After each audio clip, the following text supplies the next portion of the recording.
안녕하세요. 3학년 정치화법 두 번째 디딤 영상 시간입니다. 저번 시간에 이어서 법의 이념에 대해서 공부하도록 하겠습니다. 이 법의 이념 굉장히 중요하다는 얘기 했습니다. 그래서 첫 번째 가장 궁극적인 이념, 법이 추구하는 목표가 뭐냐 했을 때 정의를 추구한다. 이렇게 얘기할 수 있다는 겁니다. 각자에게 각자의 몫을 주는 것이며 같은 것은 같게 다른 것은 다르게 하는 것이다. 이렇게 얘기할 수 있습니다. 그리고 그 사회가 추구하는 어떤 목적에 합당해야 된다. 한목적성, 법의 추구하는 목표는 한목적성도 추구한다. 세 번째, 법적 안정성. 법은 국민이 예측 가능해야 되고 국민의 생활 관계를 안정시킬 수 있도록 정립해야 된다. 그래서 법적 안정성을 중시하는 제도로서는 법률 불소급의 원칙이 있고 그 다음에 시효제도 이런 것들 나오면은 법적 안정성을 생각하면 되겠습니다. 법률 불소급의 원칙이란 법률은 소급이란 말이 뭘까요? 그쵸. 과거로 돌아간다는 거죠. 자, 현재 만들어진 법률을 가지고 과거로 돌아가서 과거의 행위에 대해서 적용해서는 안 된다. 만약 그렇게 되면은 굉장히 사회가 혼란해질 수 있겠죠.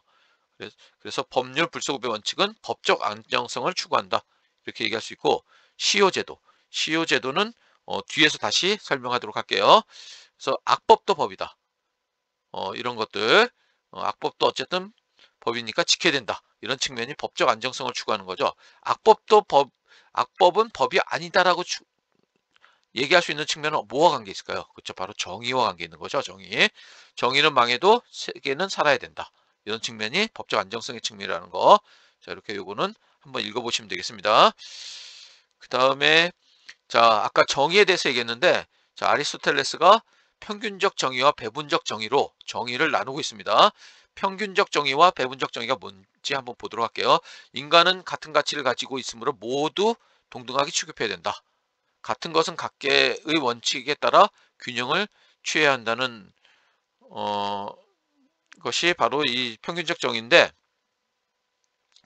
그러니까 살인을 한 사람을 부자는 좀 봐주고 가난한 사람은 그대로 처벌하고 이러면 안 된다는 거죠. 똑같이 법은 똑같이 적용돼야 되는 거죠. 어떤 경우도 자 이런 것이 평균적 정의고 배분적 정의는 인간은 각기 다른 능력과 가치를 가지고 있으므로 그 차이에 따른 취급을 해야 된다. 그래서 능력이나 공헌도에 따라 다를 때 이렇게 좀 우리가 보면은 경제적으로 어려운 사람 또는 어떤 굉장히 사회적인 약자 이런 사람들에 대해서 사회적 배려를 하게 되죠. 자, 이 사회적 배려를 하는 것이 오히려 정의로운 것이다. 이렇게 보는 측면이 배분적 정의가 되겠습니다. 선생님이 간단히 설명하면 자, 100m 달리기에서 모든 사람들이 똑같은 출발점에서 달리기를 시작해야 된다. 라고 건 너무나 당연한 거죠.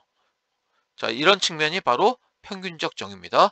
그런데 만약에 A라는 사람, B라는 사람, C라는 사람이 있는데 A는 어, 자, 여러분이라고 생각하고 B는 자, 두 다리가 없는 사람이라고 생각하고 C는 어, 3살 먹은 아이라고 생각하면은 만약에 그런 상황에서 똑같은 출발점에서 시작하는 것이 정의로운 건가요? 아니면은 좀 더 차등을 두는 것이 B는 여기에서 C는 여기에서 출발한 것이 정의로울까요? 그쵸? 바로 이렇게 좀 차등을 두는 것이 오히려 정의로운 거야. 사회적 약자에게는. 자, 그런 측면이 바로 배분적 정의가 되겠습니다. 똑같은 출발선에서 누구나 출발해야 돼 라고 보는 측면, 똑같은 조건이면 같은 조건이면 그것이 바로 평균적 정의가 되겠습니다. 다음으로 법률 불소급의 원칙과 시효 제도가 나와 있는데 법률 불소급의 원칙은 아까 얘기했듯이 법률의 효력은 시행일로부터 발생하며 시행일 이전으로 만약에 법률이 여기에서 만들어졌는데 자, 이 이후로 적용되는 것이지 과거로 돌아가서 과거에 있었던 행위에 대해서 적용하면은 굉장히 사회가 혼란에 빠지겠죠. 그래서 그래서는 안 된다. 이게 법률 불소급의 원칙이고 법률 불소급의 원칙에 예외가 있는데 이 과거로 돌아가는 것이 피의자, 피고인에게 유리한 경우에는 적용될 수도 있다라는 예외가 있긴 합니다. 그 다음에 시효제도. 어떤 상태가 일정 기간 지속될 경우 진실된 권리 관계와 관계없이 그에 적합한 법률행위를 인정하는 제도다 했는데, 우리가 흔히 공소시효라는 일 많이 하죠.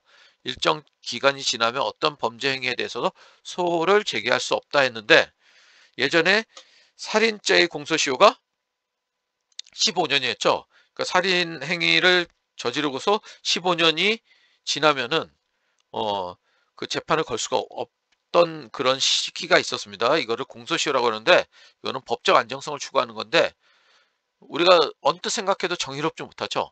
그래서 지금 현재는 바로 정의의 측면을 좀 더 강조해서 살인죄의 공소시효가 없어졌습니다. 살인죄의 공소시효가 없어졌다는 것은 법적 안정성의 측면보다는 정의의 측면을 좀 더 생각했다, 이렇게 얘기할 수 있겠네요. 자, 이렇게 법률불처구의 원칙과 시효제도, 이거는 법적 안정성과 관련된 제도다라고 얘기할 수 있습니다. 자, 그러면은 학습지 5쪽에 있는 개념 체크 문제와 그 다음에 객관식 문제를 풀어보도록 할게요. 자, 이 문제를 풀 때는 일단 화면을 멈춰놓고 여러분이 먼저 풀어보고 그 다음에 이 영상을 보기 바랍니다. 잠깐 멈추고 문제 먼저 풀어보세요. 자, 그러면은 같이 답을 맞춰보도록 할게요. 정치를 국가와 관련된 활동으로 보는 것은, 그쵸, 좁은 의미의 정치가 되겠죠. 정의는 법이 추구하는 궁극적 이념이다. 맞는 얘기죠. 사회에 있는 곳에 법이 있다. 여기서 법은 뭘 의미할까요? 법은 바로 사회 규범을 의미하는 거죠.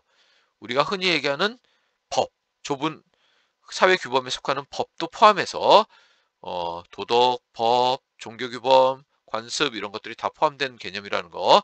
다음 자료에 나타난 정치를 보는 관점. 자, 이렇게 돼 있죠? 그 다음에 이렇게 돼 있고, 자, 뭘 의미할까요? 그쵸, 바로 넓은 의미의 정치가 되겠네요. 도덕이 잘 지켜지지 않아 강제성이 있는 법 규범으로 만들어진 경우 했는데, 이거는 수업 시간에 함께 생각해 보도록 할게요. 발표를 해봅시다. 여러분이 한번 생각해 주시기 바랍니다. 그 다음에 법률불서급의 원칙과 시효제도는 법의 이념 중에서, 자, 법의 이념 세 가지 뭘까요?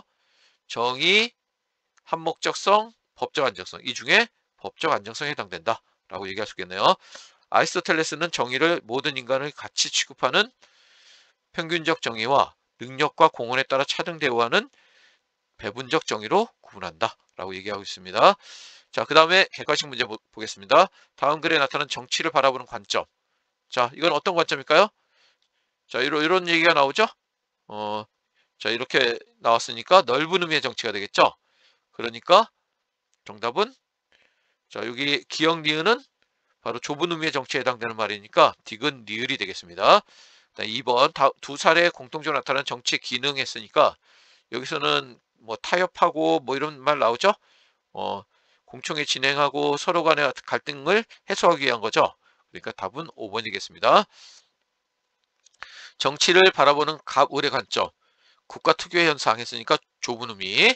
그 다음에 여기는 갈등 해결, 이런 거는 국가 활동을 포함해서 사회 집단까지 다 포함할 수 있는 개념이죠.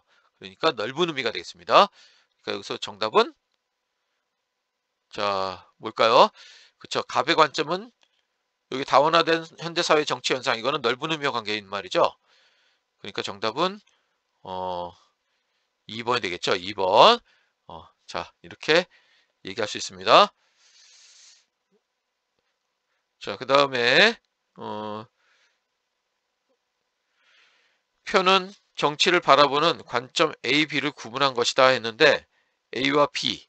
자, 뭐 정치를 국가만의 고유한 현상, A는 예라고 했죠. 그러니까 A가 좁은 의미의 정치, B가 넓은 의미의 정치가 되겠습니다. 그러니까 가에 어떤 말이 있을 때 이 좁은 의미의 정치가 아닌 거를 찾아야 되겠네요. 자, 그래서 정답은 여기서, 그쵸, 5번이 되겠습니다. 그 다음에 가에 해당하는 사례를 보기 위해서 고른 것은 했는데, 가에 해당하는 거, 가는 여기서 합리적 이유가 없는 경우를 찾으면 되겠죠. 합리적 이유가 없다라고 생각하는 거 뭐가 될까요? 여기서는, 자, 그쵸, 바로 남성에게 육아휴직을 허용하지 않고 이혼한 여성의 재혼을 일정한 기간 동안 못하도록 하는 거, 이거는 합리적 이유가 없다라고 보는 측면이 있는 거죠. 그래서 정답은 3번이 되겠습니다. 그 다음에 6번 문제. 다음 글에서 설명하고 있는 정치의 기능. 자, 이거는 4번이 되겠습니다. 법의 이념 A에 부합하는 진술로, 자, 어떤 얘기가 될까요? 그쵸, 바로 정의에 해당되는 거죠. 정의. 자, 악법을 거부하거나 악법에 저항할 수 있는 것은 정의의 측면에서 할 수 있는 거죠. 자, 그래서 요거는 뭘까요? 요거는 이거는, 자, 바로 법적 안정성과 관련이 있는 말이죠. 그 다음에 해당 시대가 요구하는 바에 충실해야 된다. 이거는 한목적성에 해당되는 말이죠. 그래서 정답은 4번이 되겠습니다. 자, 다음으로 선생님이 지금 얘기하는 것들, 이런 것들을 미리 학습지를 보면서 학습지에다가 해오면 되겠습니다. 자, 여기 교과서 요 내용에 해당되는 내용 중에서 질문을 한번 찾아보면 좋겠습니다. 자, 꼭 교과서와 관련되지 않더라도 교과서 내용과 그런 어떤 꼭 그 개념을 사용하지 않더라도 어떤 자신이 요 개념들을 가지고 자신만의 질문을 한번 멋지게 만들길 바랍니다. 자신이 만든 이 질문을 가지고 모둠 토론을 통해서 모둠 질문을 만들어서 함께 생각하는 시간을 갖도록 할게요. 그 다음에 정치란, 다음 가라 중 정치 현상에 해당하는 것은 학습지 3쪽에 있는 탐구활동 내용입니다. 자, 넓은 의미의 정치에 해당되는 것은 뭘까요? 여기서. 그쵸. 바로 전부 다 넓은 의미의 정치가 에 해당된다고 볼 수 있습니다. 국가활동을 포함해서 사회집단의 활동까지 포함되는 거니까. 그 다음에 좁은 의미의 정치는 가라, 국가활동. 요거는 분명히 국가활동이죠. 근데 자, 요 나는 분명히 뭘까요? 넓은 의미의 정치에만 해당되겠죠. 근데 다는 이게 만약에 국회라든지 아니면은 행정부의 어떤 공청회로서 국가활동의 일부라고 하면은 이거는 좁은 의미의 정치가 되고, 아니면 어떤 사회 집단에서 이루어지는 공청회라고 하면은 이거는 넓은 의미의 정치가 되겠죠. 그래서 좀 애매한 부분이 있습니다. 자, 그 다음에 정치하면 떠오르는 단어나 이미지를 생각하여 빈칸을 채워보고 그렇게 생각한 이유를 써보자 했는데, 자, 역시 요거를 해오면 되겠습니다. 자, 각자 써보고 수업 시간에는 이 모둠 활동을 통해서 이 정치의 의미에 대해서 함께 생각을 나누는 시간을 갖도록 할게요.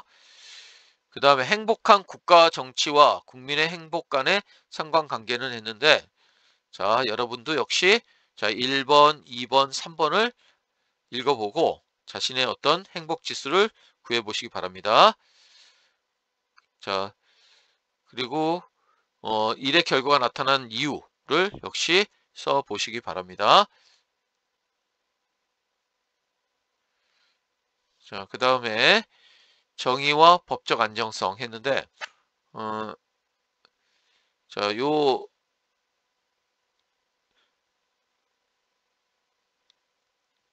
여기 탐구활동 3번부터의 내용은 수업 시간에 함께 하도록 할게요. 탐구활동 2번까지의 내용 중에 선생님이 한번 생각해 보라는 내용을 잘 정리해서 해오기 바랍니다. 수업 시간에는 선생님이 그 해온 그런 내용에 대해서 도장을 찍어줄 겁니다. 그래서 도장 횟수가 또 수행평가에 반영되니까 이렇게 꼭 이렇게 미루지 말고 미리미리 해오길 바랍니다. 이상 두 번째 디딤 영상 시간을 마치겠습니다.